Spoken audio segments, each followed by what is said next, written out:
খাদ্য নিরাপত্তা রোমে আছেন আমাদের সিনিয়র রিপোর্টার। কথা বলছিলাম আমাদের সিনিয়র রিপোর্টার রাজীব খানের সঙ্গে, যিনি এই মুহূর্তে রোমে আছেন। এবার ফিরছি অন্যান্য সংবাদে। চট্টগ্রামে বিএনপি যুগ্ম মহাসচিব আব্দুল্লাহ আল নোমান এবং সাবেক বাণিজ্য মন্ত্রী আমির খসরু মাহমুদ চৌধুরীর সমর্থকদের মধ্যে সংঘর্ষে পণ্ড হয়ে গেছে মহানগর বিএনপি সম্মেলন। এতে অর্ধ শতাধিক লোক আহত হয়। এই ঘটনার উভয় পক্ষ একে অপরকে দোষারোপ করেছে। উদ্ভূত পরিস্থিতিতে কেন্দ্র থেকে মহানগর কমিটি গঠন করা হবে বলে জানিয়েছেন দলটির নেতারা। চট্টগ্রাম প্রতিনিধি আলমগীর উপর রিপোর্ট জানাচ্ছেন জীবন আহমেদ।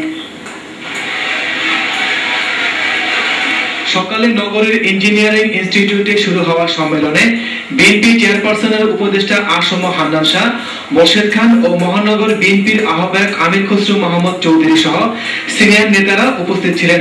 দুপুরে বিএনপির যুগ্ম মহাসচিব আব্দুল্লাহ আল নোমান এবং মীর নাসির উদ্দিনের নেতৃত্বে পৃথক দুটি মিছিল সম্মেলনস্থলে প্রবেশ করে। মিছিলকারীরা এই সময় তাদের সমর্থনে স্লোগান দেয়। এরপর আমির খসরু মাহমুদের সমর্থকরা পাল্টা স্লোগান দিলে উত্তেজনা দেখা দেয়। এক পর্যায়ে দুই পক্ষের মধ্যে সংঘর্ষ বাধে। সংঘর্ষ শুরুর পর হান্নান শাহ ও মোর্শেদ খান সম্মেলন স্থল ত্যাগ করেন।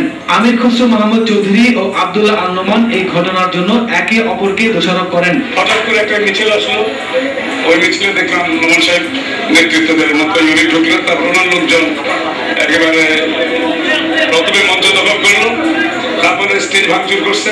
আমি যখন এসেছি তখন দরজা বন্ধ করে রাখা হয়েছিল, তাতে হাজার হাজার এখানে ঢুকে পড়ে এবং একটা অস্বাভাবিক পরিস্থিতি সৃষ্টি হয়। জীবন আহমেদ, RTV নিউজ ডেস্ক। এদিকে